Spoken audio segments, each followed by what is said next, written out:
আমাদের গ্রামে মুখে বড় আঁচিলালা যে লোকটা থাকতো তাকে ছোট চিনতো। গ্রামের সব বাচ্চারাই তাকে মামা বলে ডাকে। খুব ভালো লোক, কিন্তু তার নাম দিলীপ দাস নয় বোধহয়। কি নাম কে জানে? গ্রামের ছোট বড় সবাই ওকে মামা বলে ডাকে। দেখুন, ওনার নাম যাই হোক, ওনার ঠিকানা বা ফোন নাম্বার দিতে পারবেন? বিশ্বাস করুন, ছোটুকে ফিরে পেতে গেলে ওটা খুব দরকার। একটু দেখুন না। না মানে বলছিলাম যে ঠিকানা তো আমরা জানি না, তাছাড়া গ্রামের বাড়ি ছেড়ে বহুদিন আগে চলে গেছে, ফোন নম্বরও জানি না। কিন্তু ছোটুকে পাওয়ার ব্যাপারে এর কি যোগাযোগ বলুন তো? ওনার কোনো খবর আপনারা জানেন না? তাহলে কি হবে? কি ফিরে পেতে গেলে তো। আচ্ছা, এদের কোনো লজ্জা শরম নেই? নিজের স্বামী এত বড় অপরাধ করলো, আমাদের ছেলেটা কোথায় হারিয়ে গেল সেসব নিয়ে কোনো খেয়াল নেই। এখন কার মুখে বড় আঁচিল আছে কিনা, সে দিলীপ দাস কিনা, এইসব নিয়ে ভাবতে লেগেছে। দাদা চলো তো। আমার কথাটা একটু বোঝার চেষ্টা করুন। ওই লোকটাকে আমাদের খুব দরকার। ওই লোকটার সঙ্গে ছোট গেছে, যদি ওকে না পাই তাহলে। দাদা, তুমি কি দাঁড়িয়ে দাঁড়িয়ে বাজে লোকের বাজে বাজে কথাগুলো শুনবে? ওরা কিন্তু খুব চালাকি জানে, এইভাবে কথার মার প্যাচ করে আমাদের ঘটনাটাকে গুলিয়ে দেবে। আমি ওদের চিনি না ভেবেছো? ওদের সমস্ত চালাকি আমি কিন্তু হাড়ে হাড়ে চিনি। তুমি চলো তো এখান থেকে।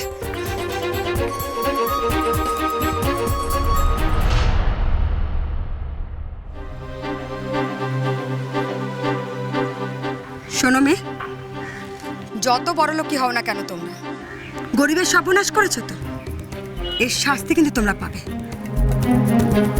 কোনোদিন শান্তি পাবে না। গরিবের কথা বাসি হলে লাগে তো, তোমাদের তার আগে লাগবে শাস্তি।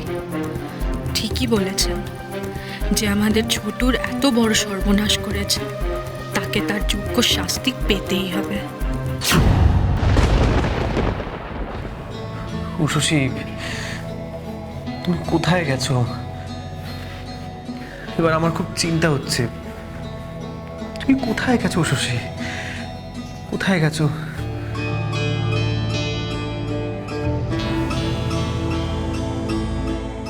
উষসী, তুমি কোথায় গেছিলে?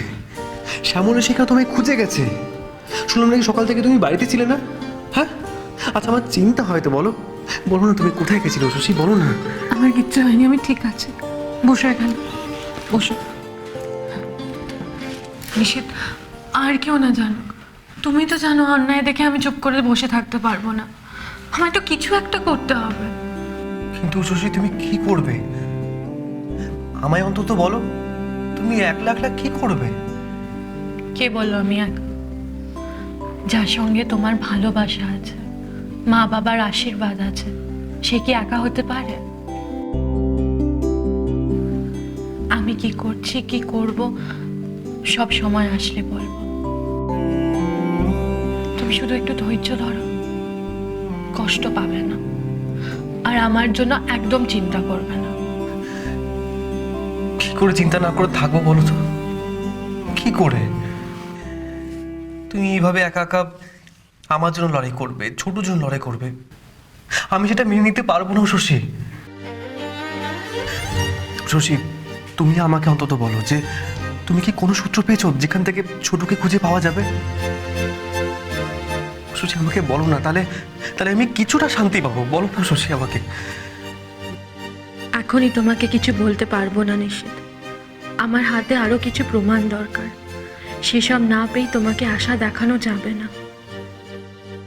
তোমার জন্য, ছোটুর জন্য, বাড়ির সবার জন্য আসল অপরাধীকে খুঁজে বের করতেই হবে। আর সেটা আমি করবই, যে করে হোক। বেশ, তুমি বলতে চাইছো না যখন, আমি তোমায় জোর করব না। তবে আমি জানি তুমি ঠিক অসাধ্য সাধন করবে শশী। কিন্তু শশী, তুমি এমন কিছু করো না যাতে তুমি বিপদে পড়ো, নাহলে কিন্তু আমি ভালো থাকবো না শশী। আমি তোমায় খারাপ থাকতেই দেব না, বিশ্বাস করো।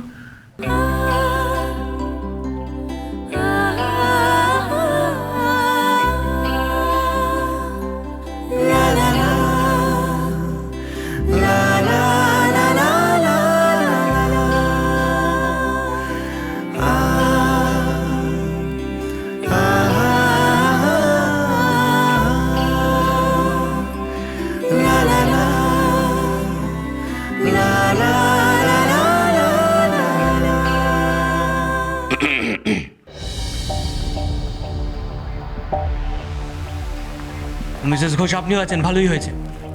কতদূর এগুলো আপনার খোঁজ? ওয়েল, আমরাও আমাদের ইনভেস্টিগেশন চালিয়ে যাচ্ছি, কিন্তু সমস্যা একটাই, আমাদের হাতে ক্লু খুবই কম। আপনার কাছে আমার একান্ত অনুরোধ, আপনি যখনই কোনো ক্লু পাবেন আমাদেরকে এসে জানাবেন, সেটা আপনার হাজব্যান্ডের পক্ষে মঙ্গল।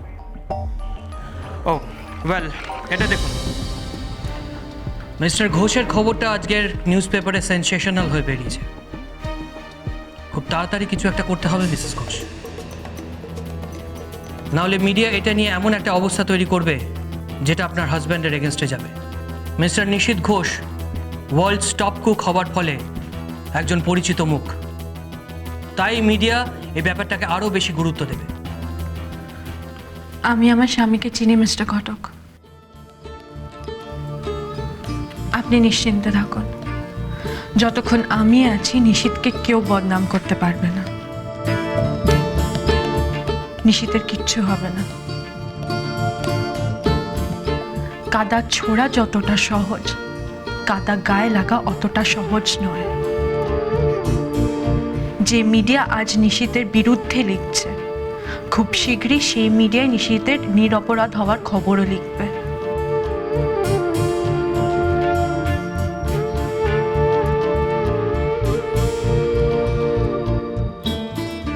পুলিশ সূত্রে আরও জানা গেছে যে ছোটু বলে ছেলেটির বাবা পুলিশের কাছে অভিযোগ জানান যে তার ছেলেকে নিজের কাছে আটকে রেখেছে নিশীথ ঘোষ। তারা ছেলের কোনো খবর পাননি নিশীথ ঘোষের কাছ থেকে। তখনই তাদের সন্দেহ হয়। বদ্দা, আপনি তো এফবি কেস খেয়েছেন, সাথে আমার বদ্দিও কেস খেয়েছে। আহারে, খুব আমার পেছনে লেগেছিল না বদ্দি। ভগবান, আমি তোমার কাছে হাত জোড় করে প্রার্থনা করছি, এমন কিছু একটা করো যাতে বদ্দির গোয়েন্দাগিরি চিরকালের মতো ঘুচে যায়। প্লিজ ভগবান, তুমি যা চাইবে আমি তো।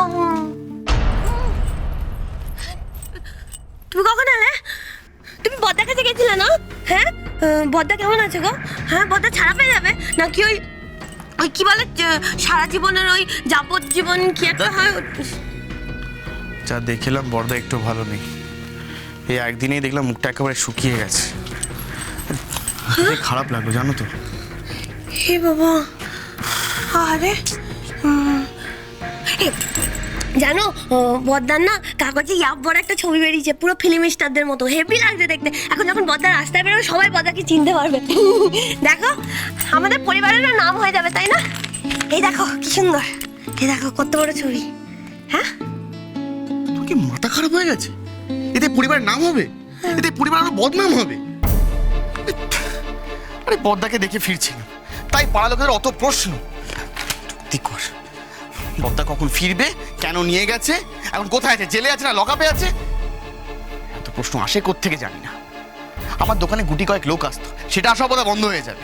আর যদি আসেও তাহলে এক প্রশ্ন করবে, মেয়েকে মাথা ঠিক থাকবে না, দেবো ঘাট ধাক্কা দিয়ে বার করে। এই না, তুমি ওরম কিছু করো না কিন্তু।